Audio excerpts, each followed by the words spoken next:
الحمد لله وكفى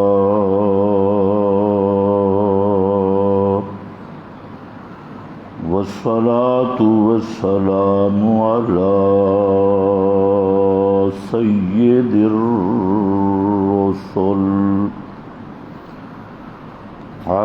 سيد الرسل وخاتم الأنبياء.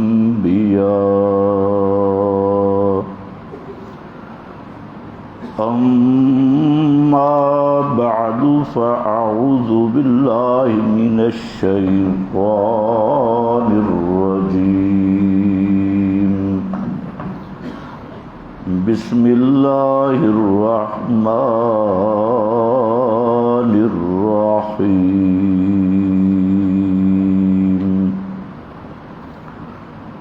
فعلم ما في قلوبهم فأنزل السكينة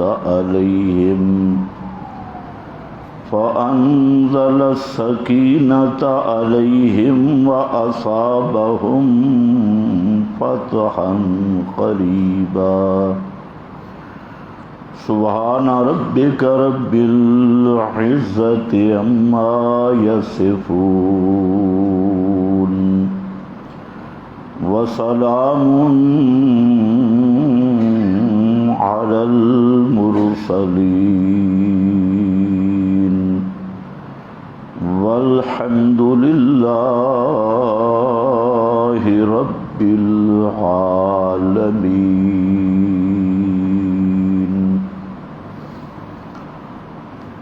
انتہائی قابل قدر بزرگوں اور بھائیوں، ذوالحج کا مقدس مہینہ یہ اپنے اختتام کے قریب ہے، اور ذوالحج کے بعد محرم کا مہینہ جو اسلامی سال کا پہلا مہینہ ہے، اس کا وسلم نے تفصیلاً ذکر فرمائے، اور ذی الحج کے اس مہینہ میں بعض اہم واقعات بھی ہیں، جن میں ایک واقعہ خلیفہ راشد امام مظلوم حضرت سیدنا عثمان رضی اللہ تعالی عنہ کی شہادت کا واقعہ ہے۔ تو اس مناسبت سے چند باتیں میں عرض کروں گا کہ پہلی بات یہ ذہن میں رکھ لیں کہ نبی کریم صلی اللہ علیہ وسلم کہ صحابہ کے متعلق اہل حق اور اہل سنت کا عقیدہ اور ایمان یہ ہے کہ پیغمبر کے سب صحابہ راشد ہیں اور سب صحابہ جنتی ہیں۔ بعض اہل بدعت اس بنیاد کا انکار کرتے ہیں، حالانکہ یہ مسئلہ قرآن اور سنت کا منصوص اور قطعی مسئلہ ہے۔ جو مسئلہ کتاب و سنت کا منصوص بھی ہو اور اس کی دلالت بھی قطعی ہو، تو منصوص قطعی مسئلے میں تعویل بھی کفر بنتی ہے اور انکار بھی کفر بنتا ہے۔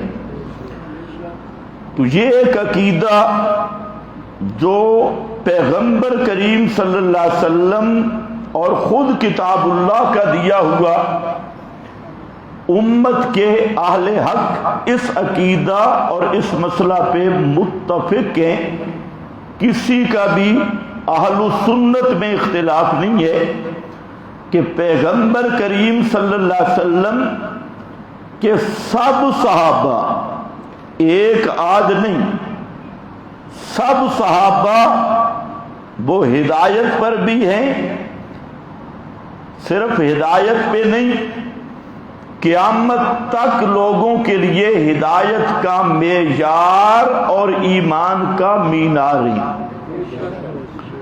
اللہ تعالیٰ نے ان کو ایمان کی کسوٹی قرار دیا، اور پہلے پارے کے شروع میں اور پھر پہلے پارے کے آخر میں فرق اتنا ہے کہ پہلے پارے کے شروع میں کچھ لوگ ایمان کا دعویٰ کر رہے ہیں کہ ہم بھی مومن ہیں اور ہمارا ایمان بھی پکا ہے، قالوا آمنا باللہ وبالیوم الآخر۔ کچھ لوگوں نے کہا کہ ہم ایمان کی الف سے لے کے یا تک مانتے ہیں۔ آمنا باللہ یہ ایمان کی الف ہے، والیوم الآخر اور ایمان لائے ہم پچھلے دن کے ساتھ یعنی قیامت کے ساتھ۔ تو ایمان باللہ سے شروع ہوتا ہے اور ایمان بیوم القیامہ اور ما فی القیامہ پر ختم ہوتا ہے۔ تو مارکے نے کہا کہ ہم ایمان لائے اللہ کے ساتھ بھی اور قیامت کے ساتھ بھی۔ اب ذرا اندازہ کرو، یہ قالوا آمنا باللہ، یہ بڑے زور سے کہہ رہے ہیں کہ ہم ایمان لائے اللہ کے ساتھ قیامت کے ساتھ۔ اللہ نے فرمایا ما ہم بمؤمنین، ان کا رتی جتنا ایمان بھی نہیں۔ ما ہم بمؤمنین، یہ بات تاکید نفی کے لیے ذکر کیا، فرمایا بالکل چٹے کافر ہیں، ایمان کا کوئی حصہ بھی انہیں نصیب نہیں۔ اب یہاں پر سوال ہے کہ یہ تو کلمہ گو ہیں اور کہتے ہیں ہم مومنین ہیں۔ آج بھی کچھ لوگ کہتے ہیں ہم کون ہیں؟ مومنین، ہم مومنین۔ تم سادے لوگ ہو، تم اس لفظ کو نہیں سمجھتے۔ مومنین کہتے ہیں ہم مومن ہیں، یا کچھ بھولے بھالے ہیں تو وہ کہتے ہیں ہم جماعت اسلامی کی ہیں، یعنی ہم مسلمان ہیں، جماعت اسلامی کی ہم مسلمان ہیں۔ انہوں نے بھی کہا ہم اسلامی جماعت کی ہیں اور مومن ہیں۔ آمنا باللہ وبالیوم الآخر، ہم یہی کلمہ پڑھتے ہیں، اللہ کی توحید ہم مانتے ہیں اور آخرت کو بھی مانتے ہیں۔ اللہ نے فرمایا ما ہم بمؤمنین، ایمان تو ایمان رہ گیا، ایمان کی ہوا بھی انہیں نہیں لگی۔ بے مومنین، یا اللہ پھر کیسے ایمان ہوگا؟ آمنا باللہ کہنے پر بھی مومن نہیں، آمنا بالیوم الآخر کہنے پہ بھی مومن نہیں، اپنے آپ کو جماعت اسلامی کا کہلانے پر بھی مومن نہیں، اپنے آپ کو المسلمین المومنین کا لقب دینے پہ بھی مومن نہیں، اپنے آپ کو جماعت المسلمین کے القاب دینے پہ بھی مومن نہیں۔ تو پھر ایمان کا معیار کیا ہے؟ ایمان کیسے ہوگا؟ تو اللہ نے فرمایا آؤ ایک ہی کسوٹی ہے، آمنو کما آمن الناس، اے اصحاب النبی آمنو کما آمن الناس۔ قیامت تک کے لیے کوئی اپنے آپ کو جماعت المسلمین کہلوائے، جماعت المومنین کہلوائے، اسلامی جماعت یا جماعت اسلامی کہلائے، قیامت تک جو اپنے ایمان کا دعویٰ کرے گا اللہ فرماتے ہیں اس کا دعویٰ ریجیکٹ ہوگا اور قابل قبول نہیں ہوگا۔ ہاں ایک ہی شرط اور ایک ہی معیار ہے کہ اس کو اپنا ایمان فٹ کرنا ہوگا اس معیار اور کسوٹی پر کما آمن الناس، جیسے محمد الرسول اللہ کے صحابہ ایمان لائے، صحابہ کی طرح ایمان لائے۔ اب جو صحابہ کا ایمان مانتے ہی نہیں وہ کس طرح ایمان لائے گا؟ جو صحابہ کے ایمان کو مشکوک سمجھتا ہے اس کے لیے معیار کیا ہوگا؟ اللہ نے تو یہ قید لگا دی، آمنو کما آمن الناس، ایمان لاؤ جیسے الناس، دنیا کی کوئی تفسیر اٹھاؤ، الناس پر سب مفسرین متفق ہیں کہ الف لام للعہد الخارجی بل مراد بھی اصحاب النبی، اس سے مراد پیغمبر کریم صلی اللہ علیہ وسلم کے صحابہ ہیں۔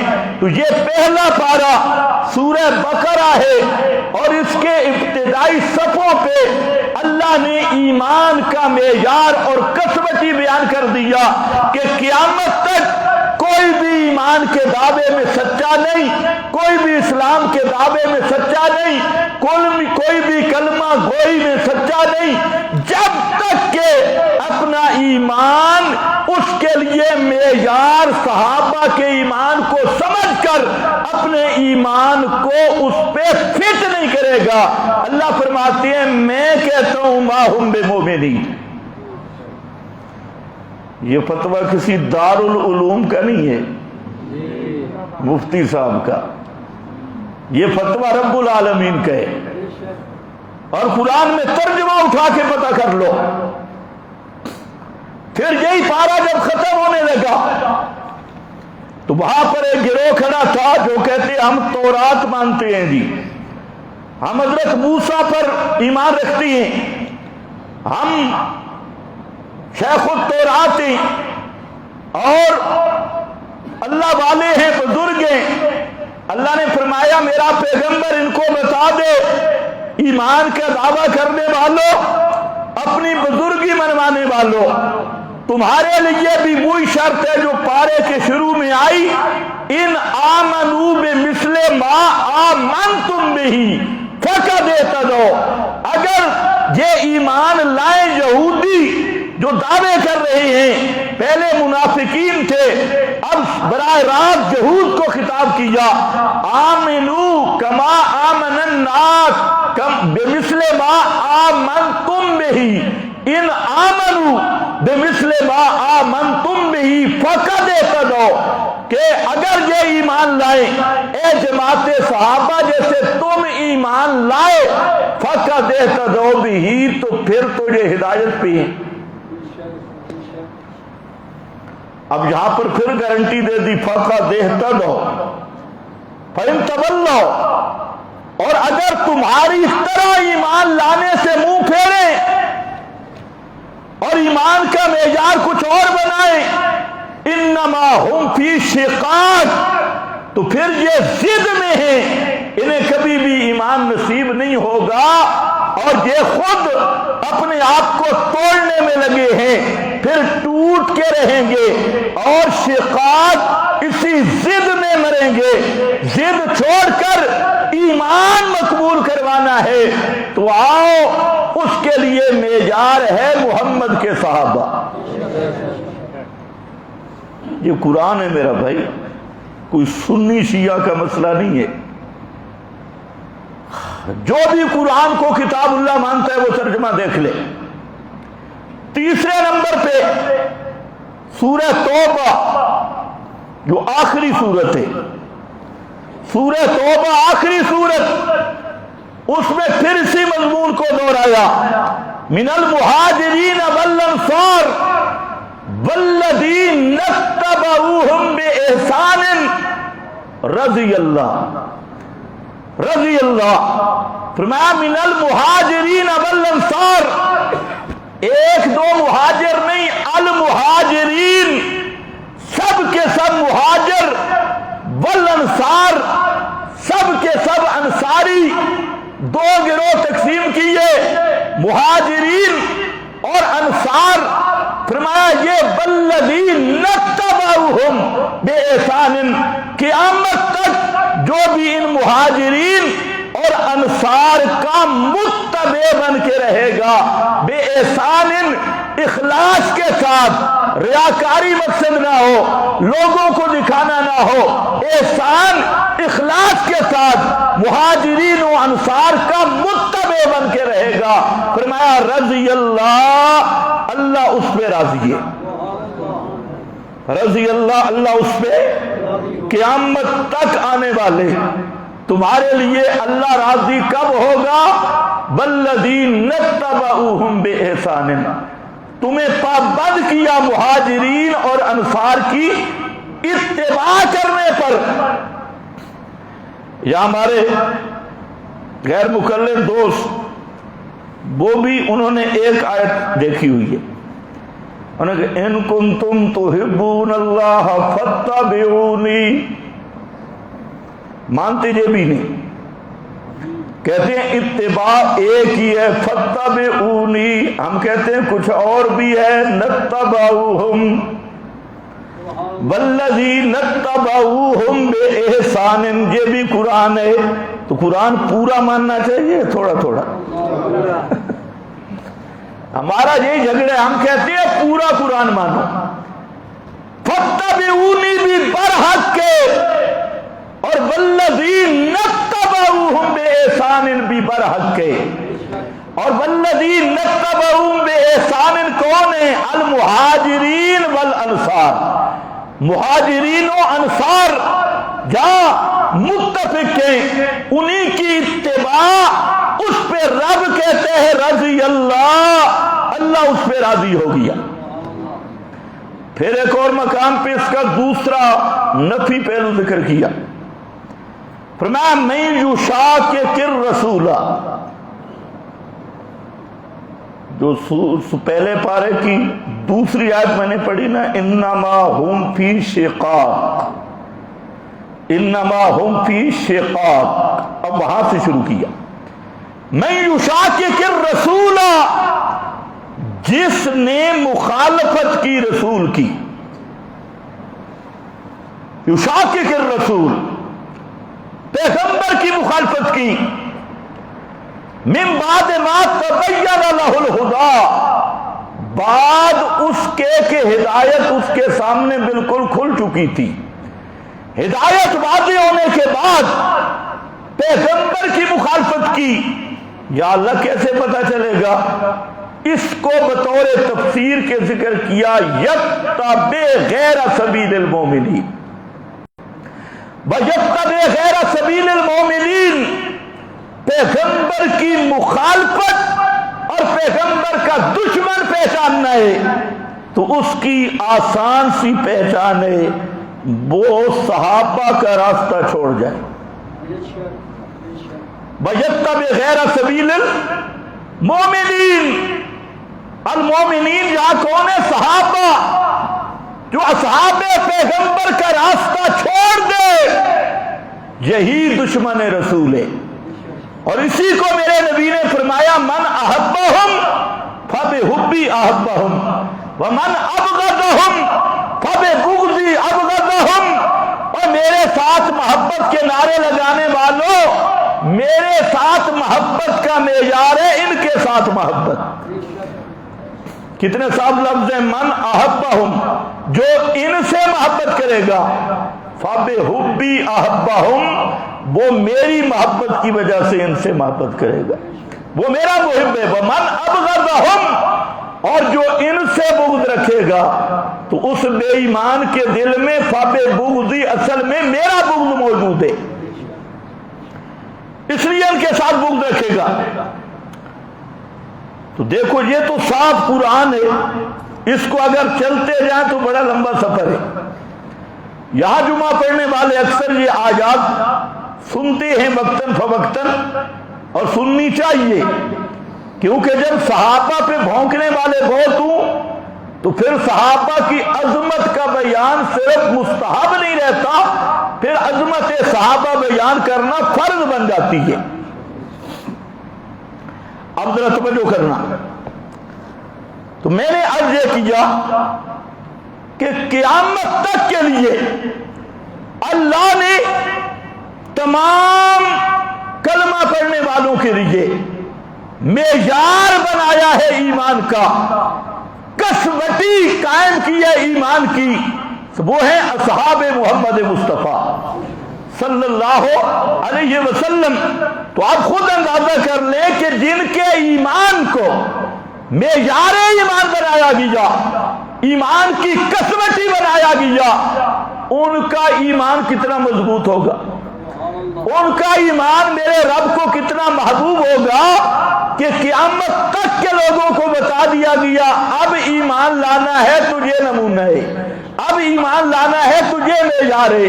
تو اس لیے قرآن مقدس نے بار بار، اگر آپ تلاوت کے دوران غور کریں تو بار بار صحابہ کے ایمان کی شہادت دی، بہانے لا کر ایک ایک چیز مضمون نکال کر اللہ رب العزت نے ایمان صحابہ کی گواہی دی ہے، اور ہجرت سے پہلے تب بھی صحابہ کے ایمان کی گواہی، ہجرت کے بعد پھر صحابہ کے ایمان کی گواہی، بدر میں صحابہ کے ایمان کی گواہی، عہد میں صحابہ کے ایمان کی گواہی، احزاب میں صحابہ کے ایمان کی گواہی، فتح مکہ میں صحابہ کے ایمان کی گواہی، حدیبیہ میں صحابہ کے ایمان کی گواہی، حتیٰ کہ پیغمبر کریم کی وفات سے پہلے صحابہ کے ایمان کی گواہی، اور پیغمبر کریم کے دنیا سے چلے جانے کے بعد اصحاب رسول کے ایمان کی شہادت قائم کی ہے، اور خلافت کا مقام آیا، وہاں پر بھی اللہ نے فرمایا وعد اللہ الذین آمنوا منکم وعملوا الصالحات لَيَسْتَخْلِفَنَّهُمْ فِي الْأَرْضِ، فرمایا سورہ نور ہے، فرمایا کائنات والو محمد الرسول اللہ کے بعد میں تمہیں ایسی خلافت عطا کروں گا۔ اللہ یہ خلافت کن کو ملے گی؟ قرآن مقدس نے خود بیان کیا کہ یہ وہ لوگ ہوں گے جو خلافت کے مستحق ہوں گے، یہ مہاجرین کی جماعت میں سے ہوں گے، اور مہاجرین کی جماعت میں سے خود پیغمبر کے ارشادات اور قرآن مقدس کے نصوص کے اشارات سے متعین ہو گیا کہ پیغمبر کریم کے بعد خلافت کا مقام سب سے پہلا نمبر خلیفہ بلا فاصل حضرت ابو بکر صدیق ہے، پھر حضرت فاروق اعظم، پھر حضرت عثمان ذو النورین، پھر حضرت علی المرتضی رضی اللہ تعالی عنہ، پھر حضرت حسن مجتبی، پھر حضرت امیر معاویہ رضی اللہ تعالی عنہ۔ مراتب کا فرق ہے، مراتب کا فرق ہے۔ پہلے چار خلفاء، ان کی خلافت علی منہاج النبوہ اور خلافت راشدہ کاملہ، جیسے پہلے چاروں کے مرتبے باقی سب سے بلند ہیں۔ پہلے چاروں خلفاء حضرت صدیق اکبر، فاروق اعظم، عثمان غنی، علی المرتضی، ان کی عظمتیں باقی سب صحابہ سے بلند ہیں، ان کی خلافت کا مقام بھی باقی سب سے بلند ہے۔ اس لیے کہا جاتا ہے کہ ان کی یہ خلافت موعودہ، خلافت راشدہ مطلقہ، خلافت راشدہ کاملہ، خلافت راشدہ علی منہاج النبوہ، یہ چاروں حضرات ان کی خلافت ہے۔ لیکن حضرت علی کی خلافت ثابت تب ہوگی کہ پہلے تین کی خلافت ماننی ہوگی۔ یہ بات میں نے لکھی بھی اپنی تفسیر الفرقان میں، بیان بھی کی۔ بعض لوگ ہوتے ہیں وہ ایک آنکھ سے دیکھتے ہیں بیچارے، آنکھ ظاہراً تو دو لگتی ہیں لیکن دل کے کانے ہوتی، انہیں یہ پروپیگنڈا بھی شروع کر دیا۔ مجھے کئی ساتھی اب پیغام دے رہے ہیں جی فلاں مولوی صاحب کہہ رہا تھا کہ اس نے خلافت علی کا انکار کیا ہے فلاں۔ میں نے کہا اس مولوی صاحب کو کم از کم ہمارے طالب علموں سے پڑھنا چاہیے، اتنا جاہل آدمی کے لیے تو میں نے تفسیر الفرقان لکھی نہیں۔ اس لیے تو الفرقان ہم علماء کو دیتے ہیں جو سمجھنے والے ہیں، اور وہ عربی میں ہے، اب اردو میں جب آئے گی تو پھر آپ بھی پڑھیں گے۔ تو اب ایسے ایسے جاہل آدمی جو صاف عبارت نہیں سمجھ سکتے کیا کہتے ہیں یہ خلافت علی کے منکر ہیں. تو میں نے کہا ہم تو خلافت علی کے منکر پر اسی طرح لعنت کرتے ہیں جیسے خلافت ابو بکر صدیق کے منکر پہ لعنت کرتے ہیں. مراتب کا فرق ہے. وہاں پر بھی الذین آمنوا، خلافت کے مقام پہ بھی الذین آمنوا منکم، اور یعبدوننی ولا یشرکون بی شیئا. خلافت کی بنیاد آمنوا وعملوا الصالحات، اور خلافت کا نتیجہ کیا ہوگا؟ یعبدوننی ولا یشرکون بی شیئا. خلافت کی ابتدا میں بھی توحید ہے، خلافت کی انتہا میں بھی توحید ہے. اور تم بھی خوش ہو جاتی ہو ریاست مدینہ پاک پتن پہ جھکا ہوا ہے.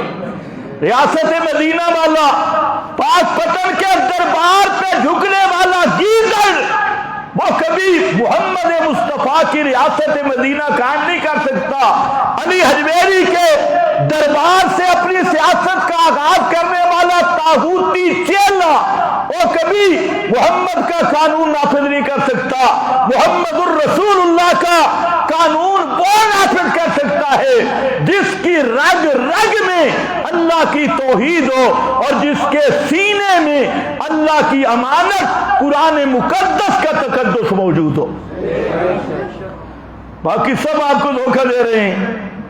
بڑی بڑی داڑیوں والے بھی اٹھے ہوئے ہیں، جہاد نہیں آیا، الیکشن. یہ شن ہے، شن. الیکشن کے ذریعے اسلام آئے گا. ہیں بدھو قوم کھڑی ہے ری الیکشن مولویوں نو ووٹ دو. میں کہتا ہوں مولویوں کو 10 جوتے لگاؤ. یہ جو ووٹوں والے مولوی ہیں خدا کی قسم ان کو 10 جوتے لگاؤ اور جو سمجھو کہ خنزیر کو مار رہی ہے جس کی بنیاد ہی غلط ہے. مکہ میں ووٹ ہوتے تو کون وزیر اعظم بنتا بھائی؟ کوئی ایک پیغمبر آیا ووٹوں کے لیے، الیکشن کے لیے؟ جب کسی پیغمبر الیکشن کے لیے نہیں آیا تو نبی کا وارث بھی الیکشن کی بات نہیں کرتا. جب پیغمبر اعلان کرتا ہے جو الا رزقی تحت رمحی، تو پیغمبر کا سچا وارث وہی ہوتا ہے جو اقامت توحید کے لیے علم جہاد بلند کرتا ہے. یہ علم الیکشن والا یہ محمدی بھی نہیں اور محمد الرسول اللہ کے ساتھ اس کا تعلق بھی نہیں ہے. مت دھوکے میں رہو. آجا بھائی، آج تو ہمارا بڑا ٹھنڈا موضوع ہے. تو حضرت عثمان کہہ دو رضی اللہ تعالی عنہ. حضرت عثمان میں عرض کر رہا تھا خلافت کے مقام پہ بھی ایمان ذکر کیا اور قیامت کے دن اللہ نے شہادت دی. وہ دیکھو فرمایا یوم لا یخزی اللہ النبی والذین آمنوا معہ. یوم لا یخزی اللہ النبی والذین آمنوا معہ. فرمایا کائنات والو قیامت کے دن جس طرح رسوائی اور بے عزتی میرے نبی کے قریب نہیں آ سکتی، اسی طرح نبی کے صحابہ کے قریب بھی نہیں آ سکتی. یہاں والذین آمنوا نہیں ذکر کیا، والذین آمنوا معہ، معیت و صحابیت ذکر کیا. قیامت کے دن جس طرح اللہ اپنے نبی کو عزتیں عطا کرے گا اسی طرح پیغمبر کے صحابہ کو بھی رب عزتیں عطا کرے گا. تو صحابہ کے ایمان کی میدان قیامت کی بھی اللہ نے گواہی دے دی ہے. انہی میں سے ایک ہیں حضرت عثمان رضی اللہ تعالی عنہ. اور حضرت عثمان وہ صحابی ہے، ہر صحابی کے کچھ خصوصیات ہیں. ایک تو ہے نا عمومی قانون جس میں سب صحابہ شریک ہیں. وہ عام قانون تو یہ ہے کہ پیغمبر کے سب صحابہ جنتی ہیں، سب ایماندار ہیں. اور سب کا ایمان ربط القلب کے درجے کا ہے، اور ربط القلب کے درجے کا ایمان وہ ہوتا ہے جس ایمان کے بعد کفر کا بام نہیں رہتا، جس ایمان کے بعد ارتداد، نفاق، کفر اس کا بانا نہیں بن سکتا۔ اللہ نے سب کی شہادت دی، اولئک هم الراشدون، پیغمبر کے سب صحابہ کا ایمان ربط القلب کے درجے پہ ہے۔ ایک مولوی مجھے کہتے ہیں آپ بڑا زور لگاتی ہیں، پیغمبر کے صحابہ کا ایمان ربط القلب کے درجے کا ہے، اور کوئی صحابی مرتد نہیں ہو سکتا، کوئی صحابی ایمان چھوڑ نہیں سکتا۔ فلانی روایت میں آ گیا، فلانی روایت میں آ گیا۔ میں نے کہا روایتوں کا پہلے اصول سمجھ، سارے محدثین متفق ہیں کہ خبر باعث قبول تب ہوگی جب وہ اصول کے موافق ہو۔ اگر قرآن سے ٹکرائے یا اصول سے ٹکرائے، چاہے وہ بخاری مسلم کے اندر کھڑی ہے، وہ روایت قابل قبول نہیں۔ اللہ کا قرآن بھی کہتا ہے صحابہ کا ایمان ربط القلب کے درجے کا ایمان ہے، اور پیغمبر نے بھی یہی فرمایا لا تمس النار من رآنی، فرمایا جس نے ایمان کی حالت میں محمد کو دیکھا، لا تمس النار، اس کو جہنم کی آگ چھو بھی نہیں سکتی، جلانا تو دور کی بات، لا تمس مس نہیں کر سکتی، مس چھو نہیں سکتی۔ معمولی مسئلہ نہیں، یہ اصول ہے، اور اصول کے مقابلے روایت قابل قبول نہیں ہوتی۔ آؤ حضرت عثمان رضی اللہ تعالیٰ عنہ، یہ تو چند جمعے انشاءاللہ چلے گا، تمہید میں رکھ رہا ہوں۔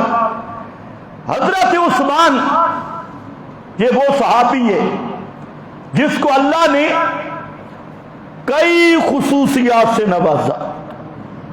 ایک تو حضرت خدیجہ الکبریٰ کے بعد حضرت عثمان رضی اللہ تعالیٰ عنہ وہ شخصیتیں کہ جن کو اللہ نے ایسا رزق حلال وافر مقدار میں دیا کہ حضرت عثمان کے رزق حلال سے شجر توحید کو وہ پانی ملا اور اسلام وہ مضبوط ہوا، اور پیغمبر کریم اس مقام پہ اتنے خوش ہوئے۔ حضرت عثمان جب تبوک کے مقام پہ پیغمبر کریم کی گود میں دراہم اور دنانیر جتنے حضرت عثمان سے میسر ہوئے ان کی متعین تعداد بھی نہیں، دراہم چاندی کے، دنانیر سونے کے، پیغمبر کریم کی گود مبارک میں آ کر حضرت عثمان نے ڈھیر لگایا۔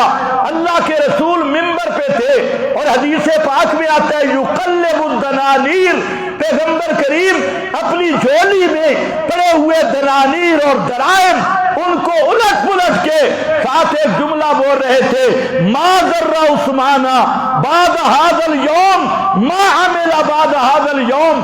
اے کائنات والو، عثمان نے آج وہ کام کر دیا کہ اب عثمان جو مرضی کرے عثمان کو کبھی کوئی عمل نقصان دے ہی نہیں سکتا۔ آپ نے غور نہیں کیا؟ بات سمجھو بھی صحیح، کیا کہہ رہے ہیں؟ ما ذر عثمان ما عمل بعد هذا اليوم، آج کے بعد عثمان جو مرضی کرے کوئی عمل نقصان نہیں دے گا۔ کیا مطلب؟ پیغمبر کریم یہی حقیقت بتا رہے ہیں کہ عثمان ان میں سے ہے جس کا ایمان ربط القلب کے درجے کا ہے۔ عثمان سے ایسا عمل ہوگا ہی نہیں جس سے رب ناراض ہو، کیونکہ ایمان کا مقام وہ ہے ربط القلب والا، اور حضرت عثمان اس گروہ سے ہیں۔ اس لیے فرمایا کہ ما عمل بعد هذا اليوم، حضرت عثمان آج کے بعد جو کرے وہ حضرت عثمان کو نقصان نہیں دے گا۔ مطلب میرے نبی کا کہنے کا یہ ہے کہ حضرت عثمان کا ایمان اس درجے پر فائز ہے جس درجے پہ ایمان کے بعد ہمدن جان بوجھ کی آدمی معصیت کر سکتا ہی نہیں۔ یہ وہ گارنٹی ہے جو امام الانبیاء نے دی. مستدرک حاکم، یہ جو حاکم ہے یہ شیعہ ہے، یہ خیال رکھو. مستدرک حاکم جو کتاب ہے اس کا مصنف امام حاکم یہ شیعہ ہے. شیعہ ہونے پہ سب محدثین متفق ہے. بعد میں تو کچھ سخت جملے بھی لکھے، لیکن وہ شیعہ ہونے کے باوجود اس نے یہاں چند باتیں کی بڑی عجیب. ایک اس نے عنوان قائم کیا، اس نے کہا حضرت عثمان نے 2 دفعہ جنت کو خریدا ہے. کتنی دفعہ؟ یہ کس کی گواہی ہے؟ حاکم کی. یہ ساتھ بات بھی یاد رکھو، حاکم کون ہے؟ شیعہ. مستدرک کتاب ہے. وہ لکھتا ہے، عنوان دیتا ہے 2 مرتبہ حضرت عثمان نے جنت کو خریدا ہے. ایک یہ تبوک والا معاملہ، جب پیغمبر کریم پر دولت نچھاور کی، اس لیے دعا کیا کرو اللہ ہمیں حضرت عثمان والا مال دے، قارون والا نہیں. مال قارون کو بھی ملا، فرعون کو بھی ملا، عثمان کو بھی ملا، ابو بکر عمر کو بھی ملا. لیکن ابو بکر عمر عثمان وہ ہیں جن کا مال حق کی نصرت کے لیے خرچ ہوا، توحید کی نصرت کے لیے خرچ ہوا. ان کے مال سب اللہ کی توحید کی نصرت پہ خرچ ہوئے. قارون فرعون کا وہ مال تھا جو توحید کے مقابل لگتا رہا. تم بھی جب خرچ کیا کرو دیکھا کرو، مشرکوں کی مسجد میں چندہ دینا، بیتی کی مسجد کی امداد کرنا، تو یہ توحید کی نصرت ہوگی، توحید کا مقابلہ ہوگا. جی شرک کے اڈے کو چندہ دو گے تو توحید بڑھے گی یا توحید ختم ہوگی؟ بدعت کے اڈے کو چندہ دو گے، تعاون کرو گے نہ میرا بھائی. خرچ کر اور خرچ کا مصرف بھی دیکھ، کہاں خرچ کر رہا ہے. مسجد وہی ہے جس کی بنیاد توحید پہ، اس سے سأل التقوی. ایک مسجد مدینہ والوں نے بھی بنائی، صوفیوں نے مل کر، اور پیغمبر کریم کو کہنے لگے یہ مسجد ہم نے للہ، یہ اللہ کے لیے بنائی ہے، آپ مہربانی فرمائیں ہمیں افتتاح کر دیں، آپ کے قدم مبارک لگے، برکت ہو جائے گی، آپ تشریف لے آئیں. پیغمبر کریم صلی اللہ علیہ وسلم نے وعدہ کیا کہ تبوک سے واپس آؤں گا، تمہاری مسجد کا افتتاح کروں گا. یہ تیری اسلام آباد میں مسجد نہیں ہے، مدینہ منورہ میں مسجد بنانے والوں نے بنائی ہے، اور مسجد بن گئی. پیغمبر کریم جب تبوک سے واپس آنے لگے، وہی صوفی صافی سارے اکٹھے ہوئے اور انہوں نے کہا جناب والا ہماری مسجد کا افتتاح تو کر لے. اللہ کے رسول نے جب ارادہ فرمایا، اوپر سے اللہ کا پیغام آیا، لا تقم فیہ ابدا. میرا پیغمبر اتنے لات مبارک بھی نہیں رکھنی، افتتاح تو دور کی بات ہے. لا تقم فیہ ابدا، کبھی اس مسجد میں جانے کی اجازت نہیں ہے، کیونکہ اس مسجد کا مطلب توحید کے خلاف کرنا ہے، پیغمبر کے مشن کو خراب کرنا ہے، پیغمبر کے مخالفین اور مشن کے مخالفین کے لیے ایک کالونی اور چھونی بنانا ہے. اس لیے فرمایا میرا پیغمبر اس سب کو یہ برباد چیز ہے، نام انہوں نے مسجد رکھا ہے، میرے کاغذوں میں مسجد نہیں، میرے کاغذوں میں مسجد وہ ہے اس سے سأل التقوی جس کی بنیاد رب کی توحید پہ ہو. توحید نہیں تو مسجد کے کرنی ہے، جس مسجد میں توحید نہیں وہ مسجد نہیں. اس لیے اللہ نے حضرت ابراہیم کو فرمایا میرا گھر تعمیر کر. توجہ ہے نا، جلدی توجہ کرو ختم بھی کریں. میرا گھر تعمیر کر. گھر کعبۃ اللہ تعمیر ہو رہا ہے اور وہاں پر اللہ فرماتے ہیں طہر بیتی، طہر بیتی، میرے گھر کو پاک رکھنا ہے. اور ساتھ یہ بھی بتا دیا پاک کیسے، شرک نہیں کرنا، بدعات اور شرک سے میرے گھر کو پاک رکھنا ہے تو کعبۃ اللہ کی بنیاد بھی رب کی توحید پہ ہے۔ اس لیے میرا بھائی جب بھی اللہ کے راستے پہ دے ذرا مصرف بھی دیکھا کر کہ کہیں توحید کے مقابل تو نہیں دے رہا، کہیں بدعت کو تقویت تو نہیں مل رہی، کہیں شرک کو تقویت تو نہیں مل رہی۔ تو حضرت عثمان کا وہ مال ہے جو توحید کی تقویت کے لیے خرچ ہوا۔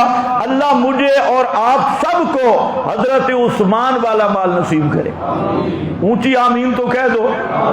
ہاں، ایسا مال حلال ہو جو حلال مصرف پہ لگے، توحید و سنت کی اشاعت پہ لگے اور اللہ دل بھی کھول دے۔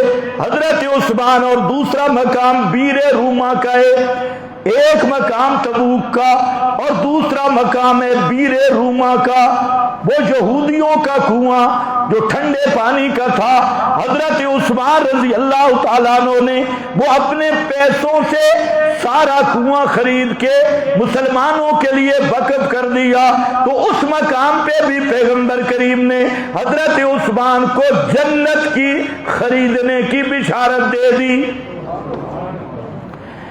یہ اور سنو ایک بات مستدرک والے نے بھی ذکر کیا اور دیگر علامہ ابن نعیم انہوں نے خلفائے راشدین اس میں بھی ذکر کیا۔ یہ مستدرک حاکم ہے، اس میں امام حاکم نے بھی ذکر کیا، علامہ ابن نعیم نے بھی ذکر کیا، اور یہاں پر صاف انہوں نے لفظ لکھے ہیں کہ جہاد جیش الاسرا ففرغھا عثمان، پیغمبر کے گود میں وہ تبوک کا جو چندہ تھا وہ حضرت عثمان نے رکھا۔ فجعل النبی صلی اللہ علیہ وسلم یقلبها، پیغمبر کریم اس کو اوپر نیچے پلٹتے تھے۔ ما ویقول ما ذر عثمان ما عمل بعد هذا اليوم قالها مرارا، یہ بات پیغمبر کریم نے کئی مرتبہ کہی، ایک مرتبہ نہیں کئی مرتبہ یہ بات منبر پہ کہی۔ اور یہ میرے پاس بخاری شریف ہے۔ آج کل کچھ لوگ بخاری کا نام لے کر بھی حضرت عثمان پہ بکواس کرتی ہیں۔ یہ بخاری شریف ہے، آیات بھی انشاءاللہ میں پڑھوں گا، لیکن بخاری کرنے والے یہ بھی ذرا سنیں۔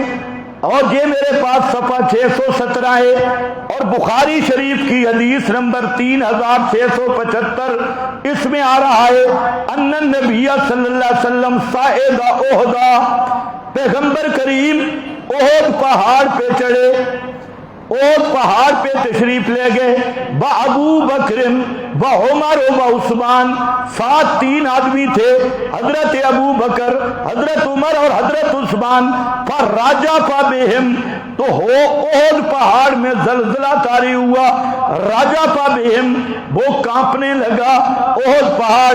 فقال، پیغمبر کریم نے فرمایا اثبت احد، ٹھہر جا احد پہاڑ، فإنما علیک نبی وصدیق وشہیدان، تیری پشت پہ ایک اللہ کا نبی ہے، ایک صدیق اور دو شہید ہیں۔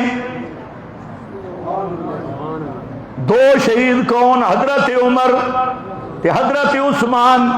کبھی پیغمبر حضرت عثمان کو جنتی فرماتی ہیں، بار بار جنت کی بشارت دیتی ہیں۔ اب پیغمبر کریم حضرت عثمان کو شہادت کی خبر بھی دے رہے ہیں اور احد پہاڑ کو کہتے ہیں اثبت، ٹھہر جا احد پہاڑا، کیونکہ تیری پشت پہ ایک صدیق اور ایک نبی اور دو شہید ہیں، ایک حضرت عمر اور دوسرا حضرت عثمان۔ یہ شہادت کی خبر بھی دی۔ اسی طریقہ سے اسی بخاری میں پیغمبر کریم صلی اللہ علیہ وسلم یا اس مقام پہ امام بخاری دو جگہ یہ حدیث لے کے آیا، دو جگہ پر، اور پھر ایک اور حدیث امام بخاری لایا جس کا خلاصہ یہ ہے، صحابی کہتا ہے دو حدیثیں، ایک عبد الرحمن بن، ایک ابو موسیٰ الاشعری ہے، دوسرا حضرت انس کی ہے، فرماتی ہیں یہ الگ الگ دو حدیثیں ہیں، مضمون ان کا یہ ہے اللہ کے محبوب صلی اللہ علیہ وسلم ایک باغ کے اندر تشریف لے گئے اور وہاں وضو کر کے باغ کے کنواں پر آپ اپنی ٹانگیں مبارک، قدمین مبارک، وہ ساکین تک، پنڈلیوں تک کپڑے سے خالی کر کے آپ نے اپنے پاؤں مبارک اس کنویں کے اندر ڈال کے منڈیر پہ بیٹھ گئے۔ صحابی کہتے ہیں میں نے کہا آج انا بواب لرسول اللہ، آج میں پیغمبر کا چوکیدار بنوں گا، باڈی گارڈ بنوں گا۔ کہتے ہیں ایک آدمی نے دکل باب، دروازہ کھٹکھٹایا، میں نے پوچھا جی من انتا، کون ہے تو؟ کیا نا ابو بکر، میں ابو بکر صدیق ہوں۔ اچھا، تو میں نے کہا ذرا ٹھہر جا۔ میں نبی کریم علیہ السلام کے پاس گیا اور میں نے کہا بار ابو بکر صدیق آئے، اجازت ہے یا نہیں؟ آپ نے فرمایا ہاں اجازت بھی دے، تے اخ بشر ہو بالجنہ، ساتھ یہ بھی بتا کہ ابو بکر تو پکا جنتی ہے، بشر ہو بالجنہ، جنت کی خوشخبری بھی دے۔ صحابی کہتے ہیں میں سوچ رہا تھا کتنے خوش قسمت ہیں۔ پھر دروازہ کھٹکھٹایا گیا، میں نے دروازہ کھولا، کون دروازے پہ؟ حضرت عمر تھے۔ میں نے نبی کریم علیہ السلام سے اجازت لی، آپ نے فرمایا اجازت بھی دے، اذن لہ وبشرہ بالجنہ، اور جنت کی خوشخبری بھی دے دے۔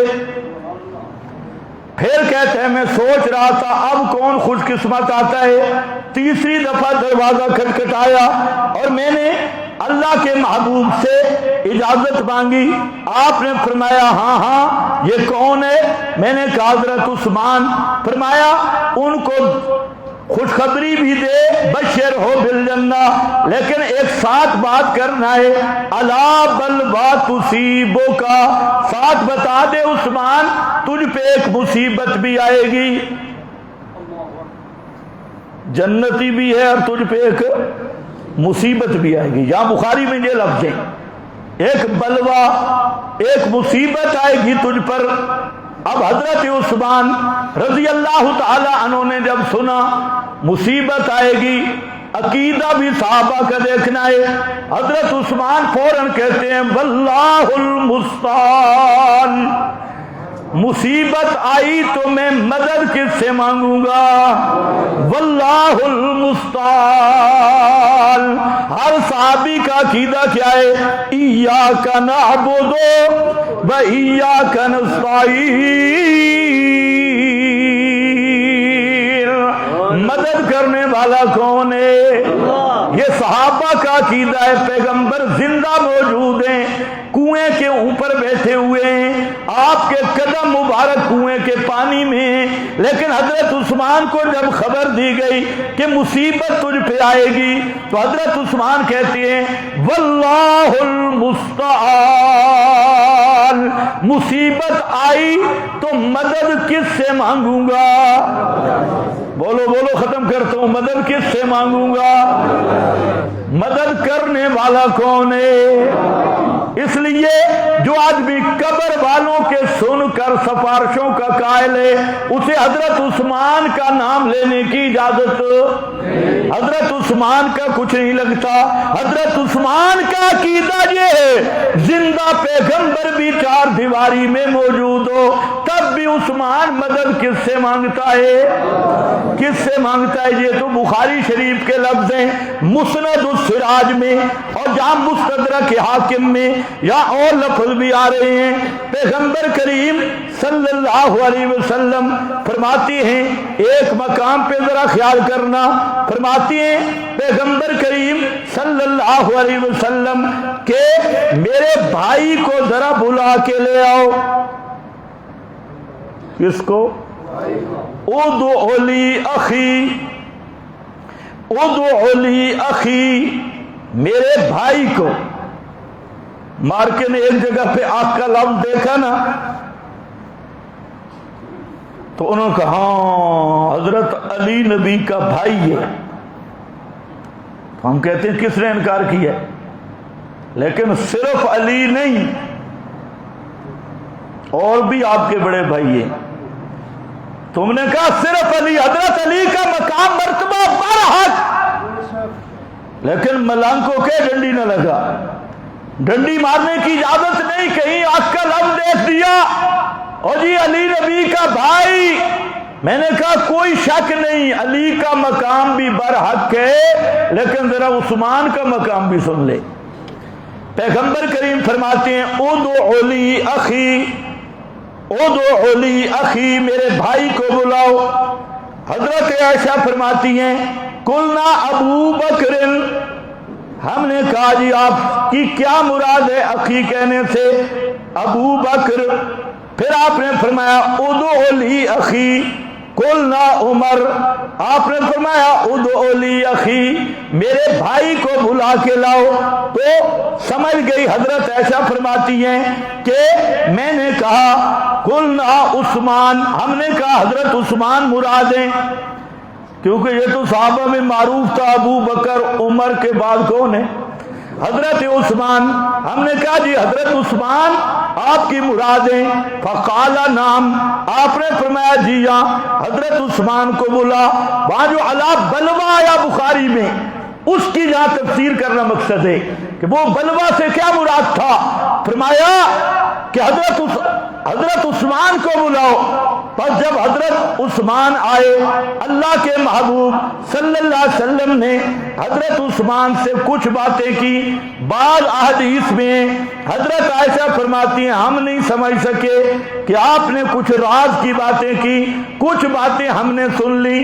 ان میں سے ایک بات یہ تھی ان اللہ مکمسک فیہا فإن اراد المنافقون خلعہ فلا تخلعوا حتی تلقانی۔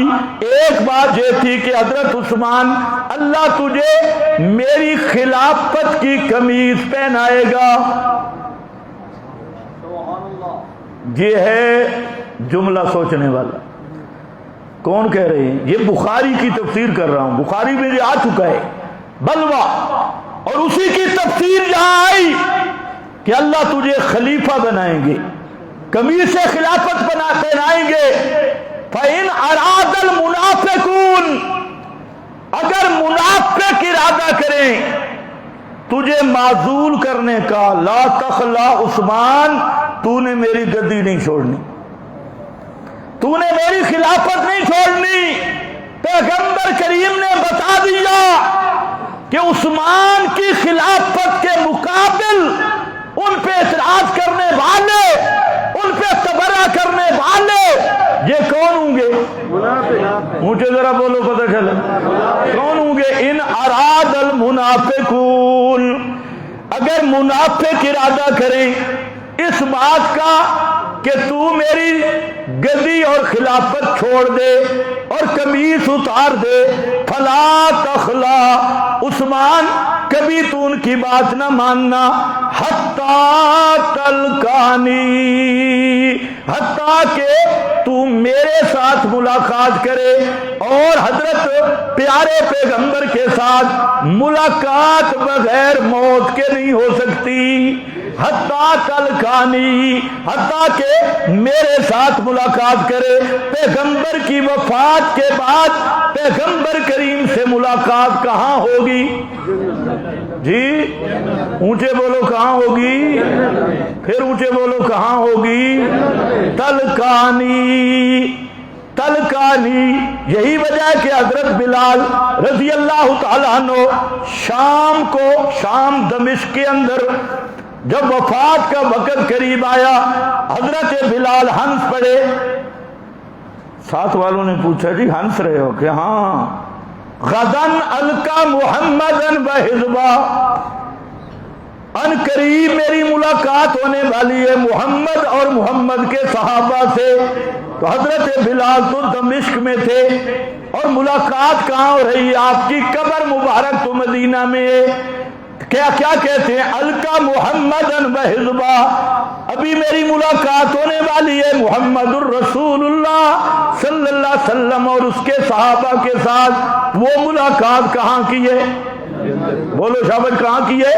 یہی وجہ ہے مستدرک کے حاکم والے نے یہاں ایک واقعہ لکھا کہ جب باغیوں نے پورا گھیراؤ ڈال لیا حضرت عثمان کے محل کا اور گھر کا اور مسجد نبوی پہ قبضہ کر لیا، اور حضرت عثمان رضی اللہ تعالیٰ عنہ کئی دن تک معصور رہ گئے، 40 دن یا 80 دن معصور رہ گئے۔ تو 3 دن کے پانی کو روتا ہے یا 80 دن کا پانی بند ہوا عثمان کا؟ یہ بھی تیری وہی تاریخ کہہ رہی ہے جو 3 دن والی یا 10 دن والی تاریخ ہے، وہی تاریخ کہہ رہی ہے 80 دن بند ہوا، لیکن تیری آنکھیں بند ہے۔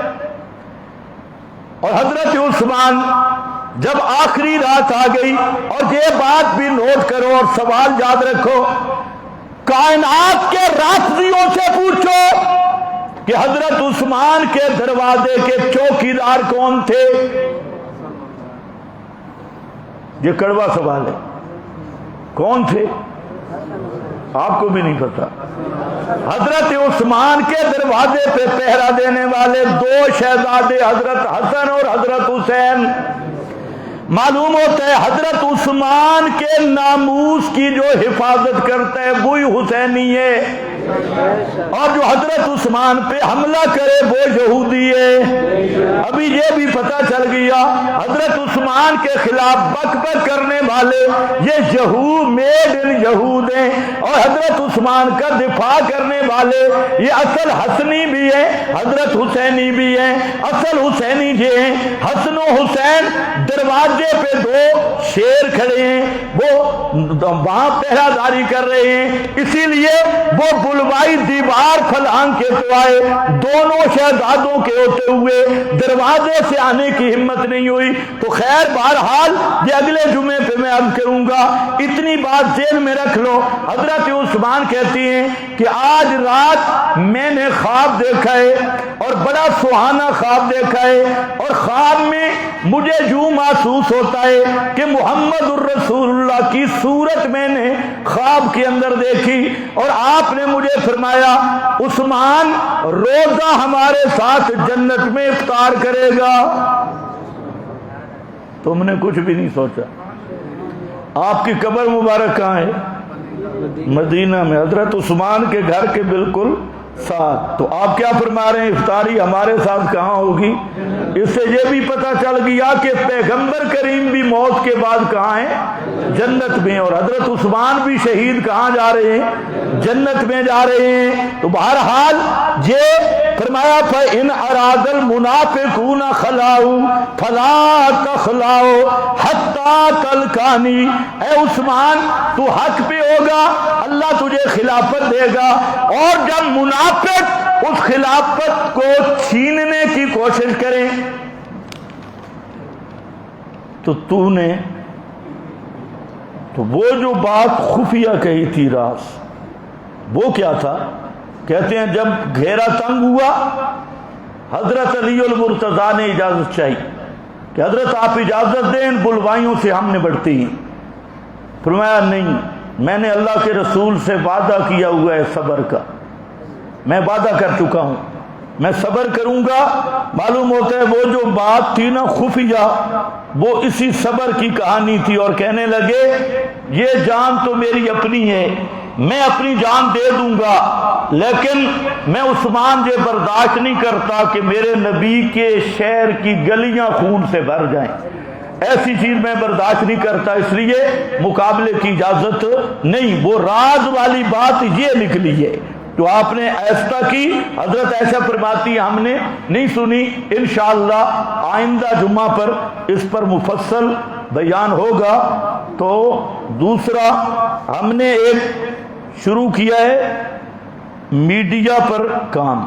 پہلے تو یہ جتنی آئیڈیا ہیں کوئی کہاں کی کوئی کہاں کی، تو اب ہم نے مستقل طور پہ اپنا میڈیا شروع کیا، اس میں انشاءاللہ مفصل علمی مباحث بھی آئیں گی، اور یہ حضرت عثمان پہ جتنے اعتراضات لوگ کرتے ہیں، کیونکہ محرم شروع ہونے والا ہے تو دفاع صحابہ سے ہی ہم شروع کریں گے، اور جتنے اعتراضات ہیں وہ آپ سب ساتھیوں کو اطلاع ہے، جس کے ذہن میں جو اشکال ہو جو سوال ہو تو آپ تشریف لائیں۔ اس کے لیے ہماری آئی ڈی جو ہے الفرقان، الفرقان نام کی آئی ڈی، یہ اس کو یاد رکھ لیں، اور پھر آپ لکھ کر سوال بھیجیں یا خود سوال لے کے آئیں، اس کے مفصل مدلل جواب انشاءاللہ ہوں گے، اور اس کے لیے ہم ہفتے میں 2 دن یا 1 دن خاص کر دیں گے،